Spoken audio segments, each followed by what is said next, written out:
Hello friends. आज हम आदिकाल की परिस्थितियों और उनके और भी जो नाम थे या उनका जो नामकरण किया गया था इसके बारे में जानेंगे।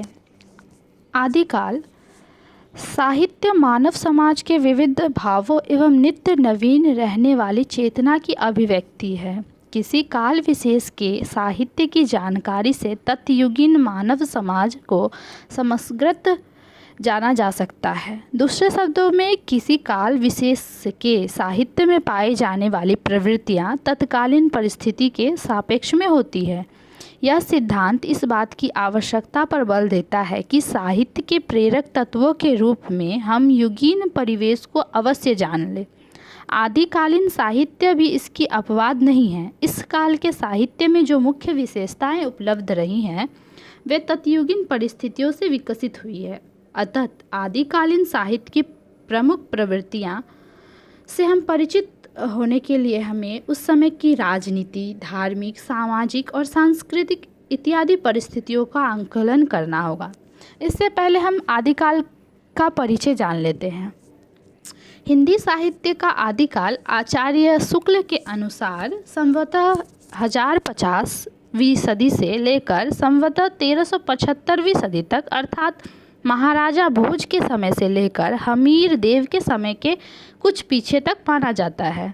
लेकिन कुछ विद्वानों का मत है, जैसे डॉक्टर राम कुमार वर्मा का कहना है कि ये आदिकाल की सीमा 8वीं सदी से लेकर 14वीं सदी तक है।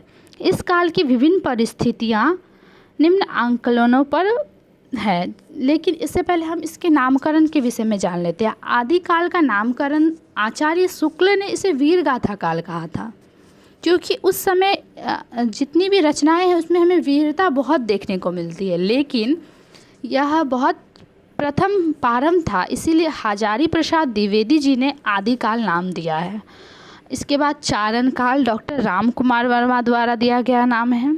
महावीर प्रसाद द्विवेदी के अनुसार बीज वपन काल और राहुल साकृत्याल के अनुसार सिद्ध सामंत युग, मिश्र बंधु के अनुसार आरंभिक काल और डॉक्टर गणपति चंद्र गुप्त ने इसे प्रारंभिक काल माना है। अब हम आते हैं इनकी परिस्थितियों पर। इनकी परिस्थितियों को हम 5 रूपों में देख सकते हैं: राजनीतिक, धार्मिक, सामाजिक, साहित्यिक और सांस्कृतिक। राजनीतिक परिस्थितियाँ। राजनीतिक दृष्टि से यह युद्ध और अशांति का काल था। सम्राट हर्षवर्धन की मृत्यु संभवतः 704वीं सदी के उपरांत उत्तर भारत खंड खंड राज्यों में विभक्त हो गया था। गहरवाव, परम्पार, चौहान और चंदेल वंशों के राजपूत राजाओं ने अपने अपने स्वतंत्र राज्य स्थापित कर लिए थे। राजपूत राजा निरंतर युद्धों के आग में जलते अनंत शक्ति छीन हो गए थे और विदेशी आक्रांताओं का डटकर मुकाबला करने की स्थिति में नहीं रह गए थे। राजपूत शासकों में परस्पर युद्ध किसी आवश्यकतावश नहीं होते थे, कभी कभी तो शौर्य प्रदर्शन मात्र के लिए युद्ध किए जाते थे। भारत की उत्तरी पश्चिमी सीमा पर विदेशी आक्रमणों का भय बार बार बना रहता था। 10वीं शताब्दी में महमूद गजनवी और 12वीं शताब्दी में मोहम्मद गौरी ने भारत को पदाक्रांत किया। जनता विदेशी आक्रमणकारियों से त्रस्त थी, साथ ही युद्धकामी देशी राजाओं के अत्याचार को भी सहन करने को विवश थी। यवन शक्तियों के आक्रमण का प्रभाव मुख्यतः पश्चिम एवं मध्य देशों पर ही पड़ रहा था। इन्हीं क्षेत्रों की जनता युद्धों एवं अत्याचारों से आक्रांत हुई। धीरे धीरे समस्त हिंदी परिवेश में स्थिति राज्य जैसे दिल्ली, कन्नौज, अजमेर इत्यादि पर मुसलमानों का अधिकार हो गया। राजनीतिक परिस्थिति के आधार पर हम कह सकते हैं कि 18वीं सदी से 8वीं शताब्दी से 14वीं शताब्दी तक का यह काल खंड युद्ध, संघर्ष और अशांति से ग्रस्त रहा। राजाओं में संकुचित राष्ट्रीयता थी। व्यापक रूप से समूचे भारत को एक राष्ट्र के रूप में नहीं देखा गया। अराजकता, ग्रह कलेश, विद्रोह, युद्ध के इस वातावरण में कवियों ने एक और तो तलवार के गीत गाए तो दूसरी ओर आध्यात्मिकता की प्रवृत्ति के कारण हठ योग, उपदेश वृत्ति और आध्यात्मिकता की बात कही। यानी यहाँ इस समय की राजनीतिक स्थिति युद्धों से और खुद को बड़ा यानी राजा अपने आप को श्रेष्ठ दिखाने के लिए, अपने शौर्य, अपनी शक्ति के प्रदर्शन के लिए भी युद्ध किया करते थे। और यह काल बहुत अशांति से प्रेरित था और इस काल के कवि भी युद्ध में जाया करते थे और युद्ध का वर्णन करते थे, राजाओं की प्रशंसा करते थे, उनकी वीरताओं पर आश्रित होकर उनकी वीरता पर ही लिखते थे। इसके बाद आते हैं धार्मिक परिस्थिति। धार्मिक परिस्थिति इस काल में अनेक प्रकार के धार्मिक मत मनांतरों का अस्तित्व था। भारतीय धर्म साधना में उथल पुथल मची हुई थी। वैदिक एवं पौराणिक धर्म के साथ साथ बौद्ध धर्म एवं जैन धर्म भी इस काल में अपना प्रभाव जमाने लगा था। राजपूत राजा अहिंसा मूलक जैन धर्म एवं बौद्ध धर्म में विश्वास नहीं करते थे, पर उन पर शैव मत का प्रभाव अधिक था। गाहरवाड़ राजा समर्थ मतावली थे। मालव नरेश वैदिक धर्म के अनुयायी थे तथा कलचुरी नरेश शैव धर्मावलंबी थे। यानी इस समय धर्म जैसे 3 संप्रदायों में बंट चुका था: सिद्ध संप्रदाय, नाथ संप्रदाय और जैन संप्रदाय। बौद्ध धर्म कालांतर में विकृत होना ब्रजयान बन गया था। ब्रजयानियों को ही सिद्ध कहते हैं। धर्म की यह विकृत अवस्था थी। धर्म के वास्तविक आदर्शों के स्थान पर आचार विहीनता, चमत्कार प्रदर्शन, भोग विलास को प्रमुखता दी गई। सिद्धों का प्रभाव निम्न वर्गों की अशिक्षित जनता पर अधिक था। वे तंत्र मंत्र, जादू टोना, चमत्कार प्रदर्शन आदि जनता को प्रभावित करते और 12वीं शताब्दी में बौद्ध सिद्धों की प्रतिक्रिया स्वरूप नाथ संप्रदाय का उदय हुआ। जीवन को अधिक से अधिक संयम और सदाचारी अनुशासन में रखकर परम सत्ता का साक्षात्कार हृदय के भीतर ही घटकर रह गया। नाथ पंथ के प्रवर्तक गोरखनाथ ने इसका प्रचार प्रसार किया। नाथ पंथ में योग पर विशेष बल दिया गया था। साथ ही वर्ण व्यवस्था का विरोध और आडंबरों का भी खंडन किया गया था। इस समय की धार्मिक स्थिति कुछ ऐसी थी कि यहाँ पर धार्मिक दृष्टि से आदिकाल का वातावरण अत्यंत दूषित हो गया था। जनता असंतोष, क्षोभ और भ्रम से ग्रस्त थी। आदिकालीन साहित्य में इसी मानसिकता के अनुरूप खंडन मंडन, हठ योग, वीरता और श्रृंगारप्रक रचनाओं को देखा जा सकता है। सामाजिक स्थिति इस समय राजनीतिक और धार्मिक स्थिति में जो अकारण बदलाव थे, जो विचलता थी, इसके कारण समाज अस्थिर हो गया था। जनता शासन तथा धर्म दोनों से निराश्रित हो चुकी थी। सामान्य जनता अशिक्षित थी, जो साधु सन्यासियों के श्रापों और वरदानों की दृष्टि में ही लगी रहती थी। पूजा पाठ, तंत्र मंत्र, जप तप करके दुर्भिक्ष, महामारी और युद्ध के संकट को टालना चाहती थी। ब्राह्मणों के प्रति पूज्य भाव में कमी आ गई थी तथा वर्ण व्यवस्था के प्रति लोगों का संबंध नहीं रह गया था। निम्न समझी जाने वाली जातियों में से अनेक सिद्ध हो जाते थे और जो वेद विरोधी थे। समाज में क्षत्रियों का प्रावधान था। राजपूतों में शौर्य तो था, परंतु वे उसका उपयोग पारंपरिक प्रतिस्पर्धा एवं संघर्ष में ही करते थे। वे वंश गौरव एवं अभिमान को लेकर गृह कलेश में ही उलझे रहते थे। समाज में स्त्रियों के प्रति पूज्य भाव नहीं था, वे मात्र भोग्य बनकर रह गई थी। सती प्रथा इस काल की एक भयंकर कोढ़ प्रथा थी। तत्कालीन भारत में स्वयंवर प्रथा भी थी, जो प्रायः युद्ध के कारण बन जाती थी। सुंदर राजकुमारियों से बलपूर्वक विवाह करने के लिए राजपूतों में युद्ध छिड़ जाया करते थे। राजा और सामंत अंतर्मुखी रंगरलिया में व्यस्त रहते थे।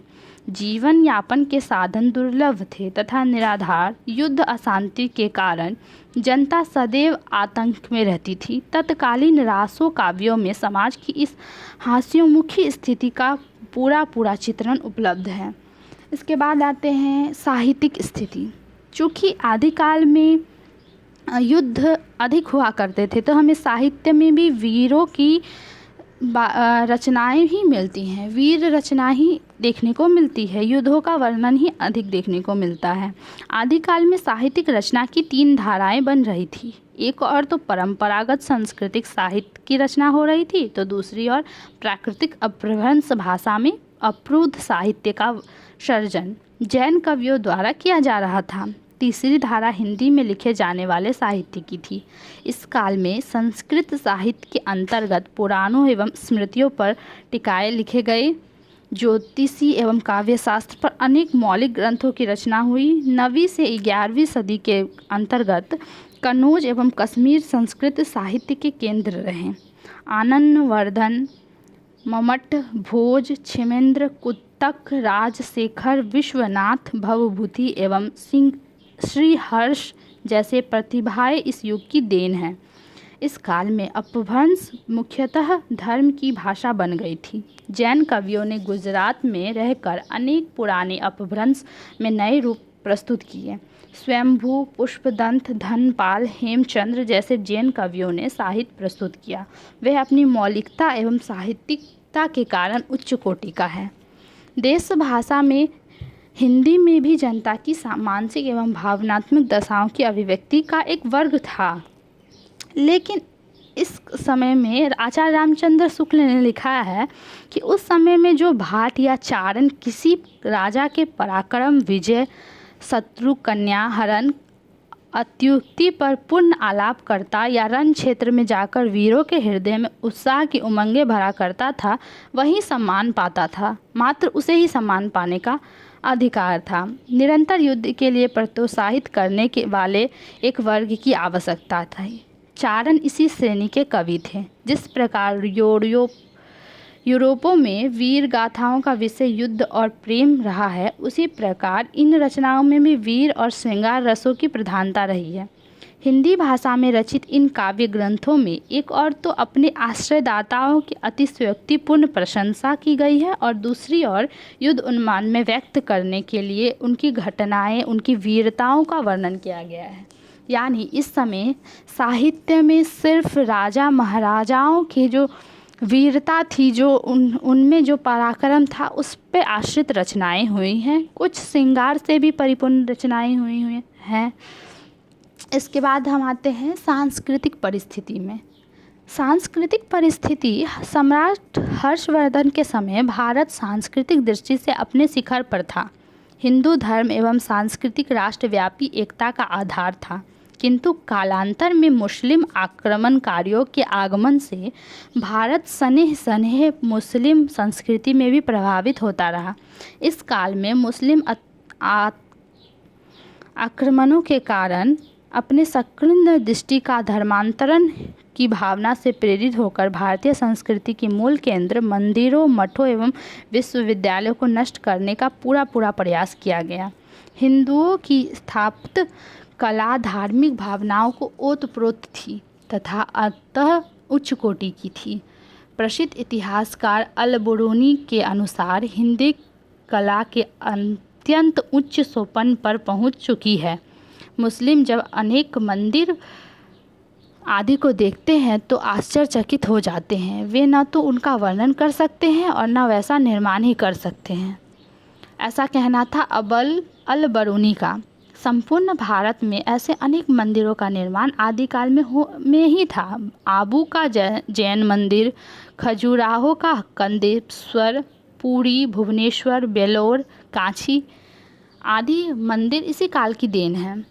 लेकिन मुस्लिम संस्कृति के प्रभाव से इन सब को नष्ट करने का प्रयास किया गया। जगह जगह आदिकाल में हम देखते हैं कि मुस्लिम संस्कृति का प्रभाव हिंदू संस्कृति पर अनेक क्षेत्रों में पड़ा। उत्सव, मेले, परिधान, आहार, मनोरंजन आदि अनेक बातों में मुस्लिम रंग चढ़ने लगा। दूसरी ओर हिंदू संगीत कला, वास्तुकला, आयुर्वेद एवं गणित का प्रभाव मुस्लिम संस्कृति पर पड़ने लगा। यह निष्कर्ष निकाल लेना इस दशा में असंगत न होगा कि आदिकालीन भारतीय संस्कृति परंपरा से विच्छिन्न होकर मुस्लिम संस्कृति के गहरे प्रभाव को स्वीकार करती जा रही थी। इस समय संगीत के क्षेत्र में दोनों संस्कृतियों ने परस्पर आदान प्रदान किया। गायन, वादन और नृत्य पर मुस्लिम प्रभाव पड़ा तथा अनेक वाद्य यंत्र, सारंगी, तबला, अलगोजा से हिंदू परिचित हुए। आदिकालीन भारतीय संस्कृति निश्चित रूप से हास्योमुखी थी, यानी इसमें सांस्कृतिक आदिकाल में सांस्कृतिक मिलाप था, यानी हिंदू और मुस्लिम दोनों प्रकार की संस्कृति देखने को मिली। अतः हम कह सकते हैं कि आदिकाल की जो परिस्थितियाँ थी